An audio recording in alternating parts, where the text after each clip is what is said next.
शिव को पाने के लिए पार्वती ने कठोर तपस्या प्रारंभ कर दी।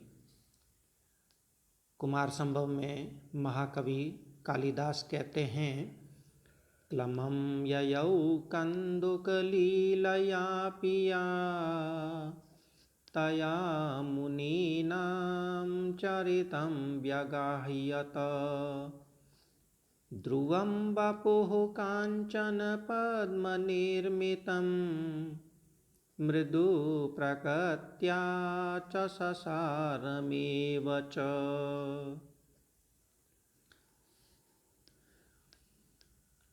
या जो पार्वती कंदुक लीलयापि, कंदुक लीला से भी, कंदुक गेंदुक को कहते हैं जिससे गेंद शब्द बना है, जो पार्वती कंदुक लीलयापि गेंद की क्रीड़ा से भी, गेंद खेलने से भी, क्लमम ययौ, क्लमम थकावट को, ययौ चली जाती थी, थकावट को प्राप्त कर लेती थी, थक जाया करती थी, तया उस पार्वती के द्वारा, मुनि नाम चरितम, मुनियों के, तपस्वियों के चरित में अर्थात तपस्या में, व्यगाह्यत अवगाहन किया गया, प्रवेश किया गया।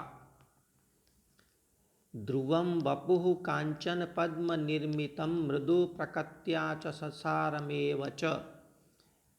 ध्रुवम, ध्रुव शब्द उत्प्रेक्षा अलंकार को व्यक्त करता है, मानो संभावना को प्रकट करता है। यहाँ कवि क्या संभावना कर रहे हैं कि ध्रुवम यानी मानो कांचन पद्म निर्मितम, कांचन सोना और पद्म कमल, सोने और कमल से निर्मित वपुः शरीर, उस पार्वती का शरीर,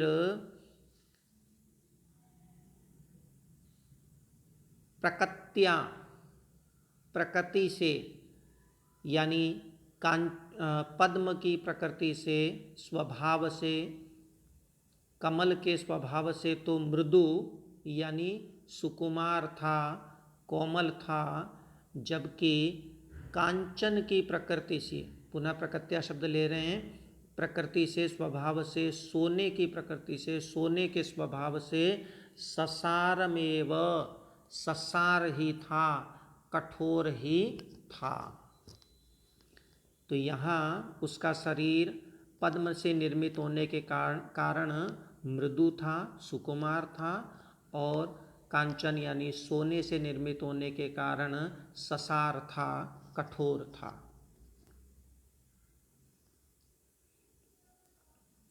पार्वती ने ग्रीष्म काल में 4 अग्नियों के मध्य बैठकर सूर्य की ओर लगातार एक टक दृष्टि लगाए हुए तप किया था। इसका वर्णन यहाँ किया जा रहा है। इस तप को पंचाग्नि तप कहते हैं। पंचाग्नि यानी 5 अग्नियाँ, 4 अग्नियाँ तो अपनी चारों ओर जलाई जाती हैं और 5वीं अग्नि साक्षात सूर्य हुआ करता है। और यह पंचाग्नि तप भी ग्रीष्म ऋतु में किया जाता था।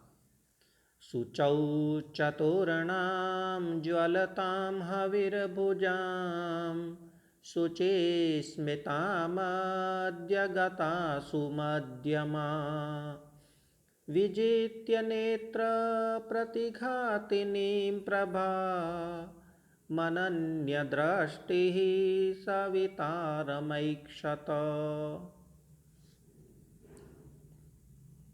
यहाँ शब्द योजना भी बहुत सुंदर है। शुचौ शब्द यहाँ भी प्रयुक्त किया गया है और शुचि शब्द यहाँ भी प्रयुक्त हुआ है। इसी प्रकार मध्य और मध्यमा, इन शब्दों की योजना बहुत अच्छी बन गई है। अर्थ देखते हैं। शुचौ, सूची में, सूची शब्द की सप्तमी का एक वचन का रूप है शुचौ। सूची शब्द के अनेक अर्थ हुआ करते हैं। शुचि शब्द का अर्थ पवित्र भी होता है, स्वच्छ भी हुआ करता है, शुद्ध हुआ करता है, ग्रीष्म हुआ करता है, अग्नि हुआ करता है। यहाँ प्रसंगवश शुचौ का अर्थ है ग्रीष्म। तो शुचौ ग्रीष्म ऋतु में शुचि स्मिता, शुद्ध मुस्कुराहट वाली, स्मित कहते हैं मुस्कुराहट को, शुचि स्मिता शुद्ध मुस्कुराहट वाली यानी पवित्र मुस्कान वाली। प्रायः जब हम कठोर तपस्या किया करते हैं, कोई कठोर काम करते हैं, तो हमारे चेहरे की मुस्कान गायब हो जाती है, उसमें पवित्रता नहीं रहती है। लेकिन ग्रीष्म ऋतु में पंचाग्नि तप करने पर भी पार्वती की जो स्मित है, मुस्कुराहट है, वो शुचि है, पवित्र है। तो शुचौ ग्रीष्म ऋतु में शुचि स्मिता, पवित्र मुस्कुराहट वाली। सुमध्यमा, शोभन मध्य भाग वाली, यानी शोभन सुंदर कटी भाग वाली। सुंदर कटी होना सौंदर्य का लक्षण माना जाता है। इस शब्द से यह व्यक्त होता है कि पार्वती अपने सौंदर्य की उपेक्षा करके कठोर तप कर रही थी। इससे यह प्रकट होता है कि उसका शिव के प्रति प्रेम अनन्य है। तो सुमध्यमा, सुंदर कटी भाग वाली, कटी वाली। ज्वलताम, जलती हुई, प्रज्वलित। चतुर्णाम हविर्भुजाम, चतुर्णाम चार, हविर्भुजाम मध्यगता, हविर्भुजाम अग्नियों के मध्यगता, मध्य में स्थित होकर। जलती हुई, प्रज्वलित, चतुर्णाम चार, हविर्भुजाम मध्यगता अग्नियों के मध्य स्थित होकर। अग्नि का एक नाम हविर्भुज है, क्योंकि जो हवि हम उसे देते हैं हवन के समय, उसका वह भुक्त करती है, भोग किया करती है। तो ऐसी वह पार्वती नेत्र प्रतिघातिनीम प्रभाम विजित्य, आँखों को चकाचौंध करने वाली प्रभा को, सूर्य की चमक को, सूर्य की कांति को विजित्य जीत करके, अनन्य दृष्टि, कहीं और दृष्टि न रखते हुए, सवितारम ऐक्षत, केवल सूर्य को ही, सविता को ही ऐक्षत देखा करती थी। शुचौ ग्रीष्म ऋतु में शुचि स्मिता, पवित्र मुस्कुराहट वाली। सुमध्यमा, सुंदर कटी वाली, सुंदर कमर वाली वह पार्वती। ज्वलताम, प्रज्वलित, चतुर्णाम हविर्भुजाम, चार अग्नियों के मध्यगता, मध्य में स्थित होकर। नेत्र प्रतिघातिनीम प्रभाम विजित्य, नेत्रों को चकाचौंध करने वाली प्रभा को विजित्य जीत करके, सूर्य की प्रभा को जीत करके, अनन्य दृष्टि ही, कहीं और दृष्टि न रख करके, अर्थात एक टक दृष्टि लगा करके, सवितारम ऐक्षत, सूर्य को देखा करती थी। तो इस प्रकार पार्वती कठोर पंचाग्नि तप कर रही थी। इस तप का प्रभाव क्या हुआ? प्रायः हम ये देखते हैं कि जब हम सूर्य की ओर देखते हैं तो हमारा मुख म्लान हो जाता है, मुरझा जाता है। लेकिन पार्वती का मुख तो कमल के समान था, वो तो और अधिक विकसित हो गया।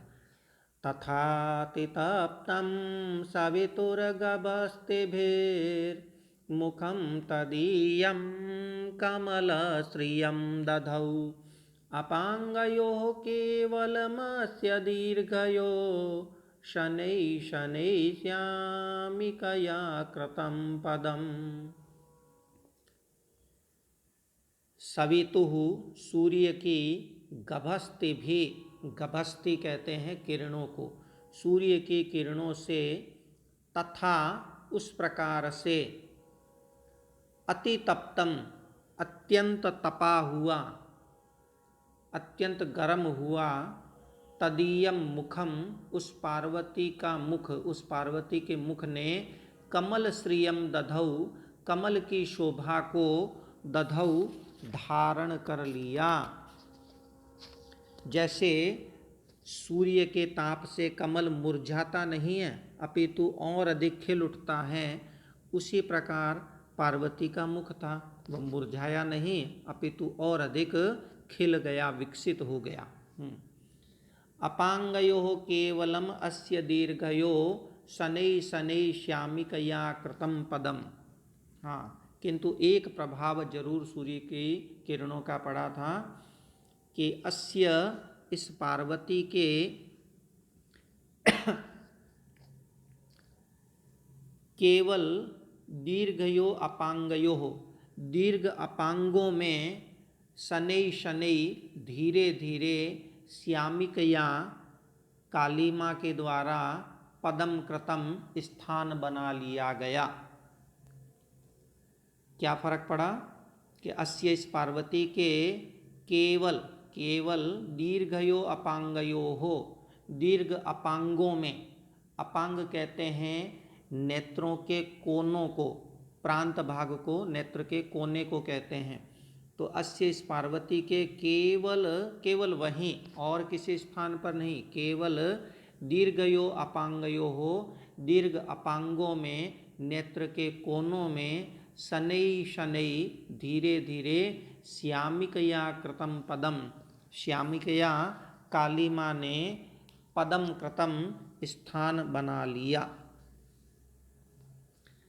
और नेत्रों के प्रांत भाग में जो कालापन आता है, कृष्णत्व आता है, कालीमा जो आती है, जो हम काजल लगाया करते हैं, वो वास्तव में क्या हुआ करती है, सौंदर्य वर्धक ही हुआ करती है। हमारे सौंदर्य के, आँखों के सौंदर्य को बढ़ाने वाली होती है, न कि सौंदर्य को खत्म करने वाली।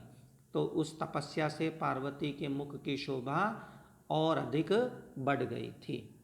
अस्तु, नमो नमः, पुनः मिलामः।